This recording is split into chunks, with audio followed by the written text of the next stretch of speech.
Doctor Roy CJയുടെ മരണവുമായി ബന്ധപ്പെട്ടുകൊണ്ട് ഇപ്പോൾ അവിടെ പോസ്റ്റ്മോർട്ടം നടപടികൾ ആരംഭിച്ചിട്ടുണ്ട്. ബൗറിംഗ് ആശുപത്രിയിലാണ്, ശിവാജി നഗറിലെ ബൗറിംഗ് ആശുപത്രിയിലാണ് പോസ്റ്റ്മോർട്ടം നടപടികൾ ആരംഭിച്ചിട്ടുള്ളത്. നാളെ വൈകിട്ടാണ് അദ്ദേഹത്തിൻ്റെ മൃതദേഹം സംസ്കരിക്കുക.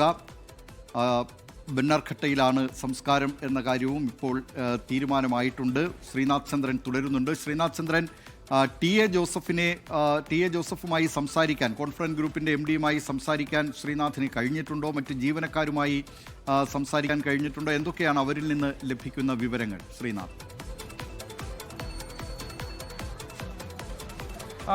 ദിലീപ് കുമാർ, ഇന്നിപ്പോൾ രാവിലെ ഇവിടേക്ക് വന്നത് അദ്ദേഹത്തിൻ്റെ സഹോദരൻ, ഡോക്ടർ റോയിയുടെ സഹോദരനാണ്. അദ്ദേഹത്തിൻ്റെ പ്രതികരണം നമ്മൾ കേട്ട് കഴിഞ്ഞു. പിന്നീട് കോൺഫിഡൻസ് ഗ്രൂപ്പിലെ ചില ഉദ്യോഗസ്ഥർ മാത്രം ഇവിടെയുണ്ട്. അവർ ഈ പോസ്റ്റ്മോർട്ടവുമായി ബന്ധപ്പെട്ട നടപടിക്രമങ്ങളിലൊക്കെ തന്നെ അവിടെ ഉണ്ട്. അവരാണ് നമ്മളോട് ഇനി സംസ്കാരത്തിൻ്റെ സമയം, സംസ്കാര ചടങ്ങുകളുടെ സമയം, പൊതുദർശന സമയം, എവിടെയായിരിക്കും സംസ്കാര ചടങ്ങുകൾ നടക്കുക എന്നതടക്കമുള്ള വിവരങ്ങൾ പറഞ്ഞത്. അവരാണ് പറയുന്നത് ഇന്നിപ്പോൾ പകൽ ഏതായാലും ഇവിടെ നിന്ന് മൃതദേഹം കൊണ്ടുപോകുന്നില്ല, മോർച്ചറിയിൽ തന്നെ സൂക്ഷിക്കും. നാളെ രാവിലെ 10 മണിയോടെയാണ് അത് ബന്ധുക്കളുടെ വീട്ടിലേക്ക്, അതായത് സഹോദരൻ്റെ വീട്ടിലേക്ക് കൊണ്ടുപോകുന്നത് എന്നതാണ് ഇപ്പോൾ മനസ്സിലാക്കാൻ വേണ്ടി അവർ പറഞ്ഞത്. ആ തരത്തിലാണ്. അതുകൊണ്ട് പോസ്റ്റ്മോർട്ടം നടപടികൾ മുന്നോട്ട് പോകുന്നു. ഒപ്പം തന്നെ കുടുംബത്തിൻ്റെ പരാതി അത് ഗൗരവത്തോടെ തന്നെ ഉണ്ട്. കാരണം അതീവ രൂക്ഷമായ രീതിയിൽ, അതീവ ഗുരുതരമായ രീതിയിൽ ഉദ്യോഗസ്ഥരുടെ പേരെടുത്ത് പറഞ്ഞ് തന്നെ ഉന്നയിച്ചിരിക്കുന്ന ഒരു പരാതിയാണ്, ഉന്നയിച്ചിരിക്കുന്ന ആരോപണമാണ്. അതുകൊണ്ട് ആ തരത്തിൽ തന്നെ പോലീസ് കാണുന്നു. അതുകൊണ്ടാണ് ആദായനികുതി വകുപ്പ് ഉദ്യോഗസ്ഥരുടെ മൊഴിയടക്കം രേഖപ്പെടുത്തുന്നത്. അതിവേഗത്തിലാക്കിയുള്ള നടപടി പോലീസിന്റെ ഭാഗത്തു നിന്നുണ്ടാവുന്നത്. CID ആണ് ഇപ്പോൾ ഇനി ഈ കേസ് ഇപ്പോൾ അന്വേഷിക്കുന്നത് എന്നതുകൂടി അറിയുന്നു. ഏതായാലും ഇപ്പോൾ പോസ്റ്റ്മോർട്ടം നടപടികൾ പുരോഗമിക്കുന്നു. ഇതുമായി ബന്ധപ്പെട്ട അന്വേഷണവും ഒരു വശത്ത് പോകുന്നു. ആദായനികുതി വകുപ്പ് ആവട്ടെ അത്തരത്തിൽ ഏതെങ്കിലും ഒരു സമ്മർദ്ദം ഞങ്ങളുടെ ഭാഗത്തുനിന്ന് ഉണ്ടായിട്ടില്ല എന്ന തരത്തിലുള്ള ഒരു പ്രതികരണമാണ് നടത്തുന്നത്. അത് ഔദ്യോഗികമായി തന്നെ ഒരു വാർത്താക്കുറിപ്പായി ഇറക്കും എന്നുള്ള സൂചന കൂടിയുണ്ട്. ഒരുപക്ഷെ ഇന്ന് ഉച്ചയോടെ തന്നെ അത്തരമൊരു വാർത്താക്കുറിപ്പ് കൂടി നമ്മൾ പ്രതീക്ഷിക്കുന്നുണ്ട്. കേരളത്തിൽ നിന്ന് വന്ന ഉദ്യോഗസ്ഥർ ഏതായാലും ഇവിടെ നിന്ന് മടങ്ങിയിട്ടില്ല, അവർ ഇവിടെ തന്നെ ഉണ്ട് എന്നതാണ് മനസ്സിലാക്കുന്നത്. ദിലീപ് കുമാർ. ശ്രീനാഥ് തുടരുക. നേരത്തെ കർണാടക ഉപമുഖ്യമന്ത്രി DK ശിവകുമാറിൻ്റെ ഒരു പ്രതികരണം ഇതുമായി ബന്ധപ്പെട്ട് വന്നതാണ്. DK ശിവകുമാർ പറഞ്ഞത് ഇന്നലെ ഈ ആദായനികുതി വകുപ്പ് ഉദ്യോഗസ്ഥർ അവിടെ എത്തിയിരുന്നു. അത് ഡോക്ടർ റോയ് CJയെ ചോദ്യം ചെയ്തു. അതിനിടെ അദ്ദേഹം 5 മിനിറ്റിനകം വരാം എന്ന് പറഞ്ഞ് ഈ ഉദ്യോഗസ്ഥരുടെ അടുത്ത് നിന്ന് പോയതാണ് എന്ന കാര്യം DK ശിവകുമാർ പറഞ്ഞിട്ടുണ്ടായിരുന്നു. അതിനുശേഷമാണ് ഈ സംഭവം നടന്നത്. അതുമാത്രമല്ല, വലിയ സമ്മർദ്ദം ഡോക്ടർ റോയ് CJ ഉദ്യോഗസ്ഥരിൽ നിന്ന് നേരിടേണ്ടി വന്നു എന്ന നിലയിലുള്ള പ്രതികരണവും DK ശിവകുമാറിൻ്റെ ഭാഗത്തു നിന്നുണ്ടായിരുന്നു. എന്തെങ്കിലും പറഞ്ഞാൽ അത് രാഷ്ട്രീയമായി പോകും എന്നുകൂടി DK ശിവകുമാർ കൂട്ടിച്ചേർത്തിട്ടുണ്ട്.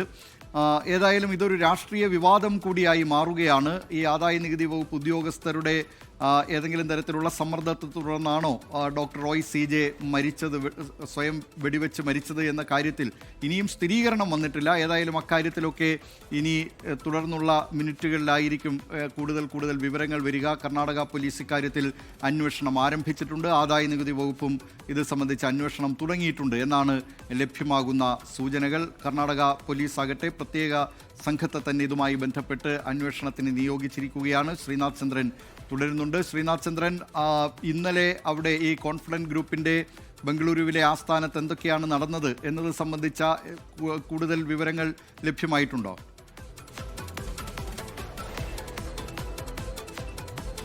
ദിലീപ് കുമാർ, നമുക്കറിയാം ഈ ആദായനികുതി വകുപ്പിന്റെ അന്വേഷണം അത് പല വ്യവസായികൾക്ക് നേരെ നീളാറുണ്ട്. സമീപകാലത്ത് അങ്ങനെയുള്ള അന്വേഷണത്തിന്റെ സമ്മർദ്ദം മൂലം ആത്മഹത്യ ചെയ്ത മറ്റൊരാളാണ് കഫേ കോഫിയുടെ ഉടമ സിദ്ധാർത്ഥം.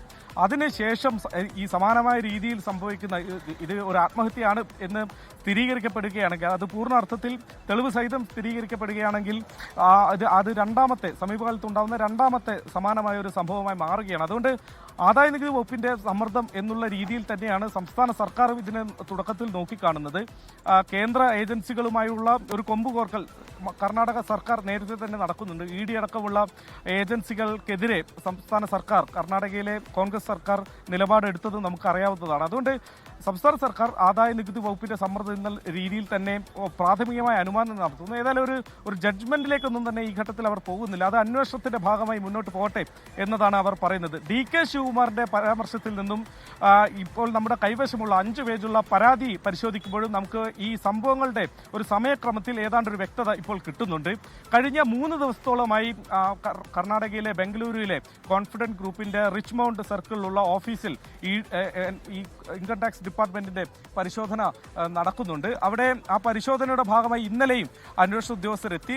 ഡോക്ടർ റോയ് ആവട്ടെ ദുബായിലായിരുന്നു. അവിടെ നിന്ന് ഇന്നലെ നോട്ടീസ് നൽകിയത് പ്രകാരം ഉച്ചയോടെയാണ് അദ്ദേഹം ഓഫീസിലേക്ക് എത്തുന്നത്. പിന്നീട് ഏതാണ്ട് 1-1.5 മണിക്കൂറോളം അദ്ദേഹത്തെ ചോദ്യം ചെയ്തു. അദ്ദേഹത്തിൽ നിന്ന് വിവരങ്ങൾ ചോദിച്ചറിഞ്ഞു എന്നുള്ളതാണ് നമ്മൾ മനസ്സിലാക്കുന്നത്. അങ്ങനെ 3 മണിയായപ്പോൾ അദ്ദേഹത്തിന്റെ ചേംബറിലേക്ക് ചില ഫയലുകൾ എടുക്കാനായി ചേംബറിലേക്ക് പോയി എന്നുള്ള വിവരമാണ് മനസ്സിലാക്കുന്നത്. പിന്നീട് ചേംബറിനകത്ത് വാതിൽ പൂട്ടി അകത്ത് അദ്ദേഹം ഇരിക്കുകയായിരുന്നു. ആരും തന്നെ ശല്യം ചെയ്യരുത് എന്ന് അദ്ദേഹത്തിന്റെ ഉദ്യോഗസ്ഥരോട് ജീവനക്കാരോട് പറയുകയും ചെയ്തു എന്നതുകൂടി നമുക്ക് സ്ഥിരീകരിക്കാൻ കഴിയുന്നുണ്ട്. പിന്നീട് 10-15 മിനിറ്റ് ആയിട്ടും അദ്ദേഹം പുറത്തേക്ക് വരാതായതോടെയാണ് വാതിൽ ചവിട്ടി തുറന്നകത്തേക്ക് കയറി എന്നതാണ് ഈ പരാതിയിൽ, ഈ 5 പേജുള്ള പരാതിയിൽ പോലും നമുക്ക് വായിക്കാൻ വേണ്ടി കഴിയുന്നത്. അങ്ങനെ അകത്ത് കയറിയപ്പോഴായിരുന്നു അദ്ദേഹം കസേരയിൽ നെഞ്ചിൽ വെടിയേറ്റ നിലയിൽ അദ്ദേഹത്തെ കണ്ടെത്തുന്നത്. പിസ്റ്റളിൽ നിന്ന് വെടിയുതിർത്ത നിലയിലായിരുന്നു. പിന്നാലെ ആശുപത്രിയിലേക്ക് കൊണ്ടുപോയി. പക്ഷേ അദ്ദേഹത്തിന്റെ ജീവൻ രക്ഷിക്കാൻ കഴിഞ്ഞില്ല. അദ്ദേഹം ആശുപത്രിയിൽ മുമ്പ് തന്നെ മരിക്കുകയായിരുന്നു. പിന്നീടാണ് ഈ ബൗറിംഗ് ആശുപത്രിയിലേക്ക് മോർച്ചറിയിലേക്ക് മൃതദേഹം മാറ്റിയത്. 3-3:15 ഈ സംഭവം നടക്കുന്നു. അതിനുശേഷം ഏതാണ്ട് 7 മണിവരെയൊക്കെ തന്നെ ഇൻകം ടാക്സ് ഉദ്യോഗസ്ഥർ, ആദായ നികുതി വകുപ്പ് ഉദ്യോഗസ്ഥർ ആ ഓഫീസിലുണ്ടായിരുന്നു. അവർ തുടങ്ങി വെച്ച നടപടിക്രമങ്ങൾ പൂർത്തിയാക്കാനുമുണ്ട്. ഒപ്പം തന്നെ ഈ മരണവുമായി ബന്ധപ്പെട്ട പോലീസിന്റെ ചില നടപടിക്രമങ്ങൾ കൂടി അവിടെ പൂർത്തിയാകാനുണ്ടായിരുന്നു. അതുകൊണ്ടാകാം ഒരുപക്ഷെ 7 മണിവരെ സമയമെടുത്തത് എന്ന് മനസ്സിലാകുന്നു. അതിനുശേഷം നിരവധി രേഖകളുമായാണ് അവർ മടങ്ങിയത്. നേരത്തെ ഡിസംബർ മാസം നടത്തിയ റെയ്ഡിനിടെ അവിടെ ചില രേഖകൾ പിടിക്കുകയും അവിടെ ലോക്കറിൽ സൂക്ഷിക്കുകയും ചെയ്തിരുന്നു. അതിനുശേഷം പിന്നീട് അത് ഹൈക്കോടതിയിൽ തർക്കമായി പോവുകയും അന്വേഷണം ഒരു ഘട്ടത്തിൽ കോടതി നിർത്തിവെച്ചതുമാണ്.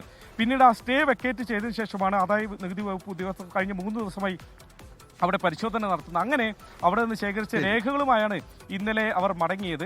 ഈ സംഭവം ഉണ്ടായതിന് തൊട്ടു പിന്നാലെ തന്നെ അവിടെ ഉന്നത പോലീസ് ഉദ്യോഗസ്ഥർ എത്തി. DCP ആദ്യം എത്തി അന്വേഷണം ഏറ്റെടുക്കുന്നു. ഒപ്പം തന്നെ സിറ്റി പോലീസ് കമ്മീഷണർ കൂടി അങ്ങോട്ട് എത്തുന്നുണ്ട്. അദ്ദേഹമാണ് പിന്നീട് എന്താണ് സംഭവിച്ചത് എന്നതിനെക്കുറിച്ച് പ്രാഥമികമായ ഒരു വിശദീകരണം മാധ്യമങ്ങൾക്ക് വൈകിട്ട് നൽകുകയും ചെയ്തു. അങ്ങനെ ഉന്നത ഉദ്യോഗസ്ഥരുടെ നേതൃത്വത്തിൽ തന്നെയുള്ള അന്വേഷണം അവിടെ തുടങ്ങി. രാത്രിയോടെ DGPയും സിറ്റി പോലീസ് കമ്മീഷണറും കൂടിക്കാഴ്ച നടത്തി. ഈ സംഭവത്തിന്റെ ഒരു ഗൗരവം അവർ ചർച്ച ചെയ്തു. അങ്ങനെയാണ് ഈ ലോക്കൽ പോലീസിൽ നിന്നും CIDയിലേക്ക് ഈ അന്വേഷണം കൈമാറാനുള്ള തീരുമാനമെടുക്കുന്നത്.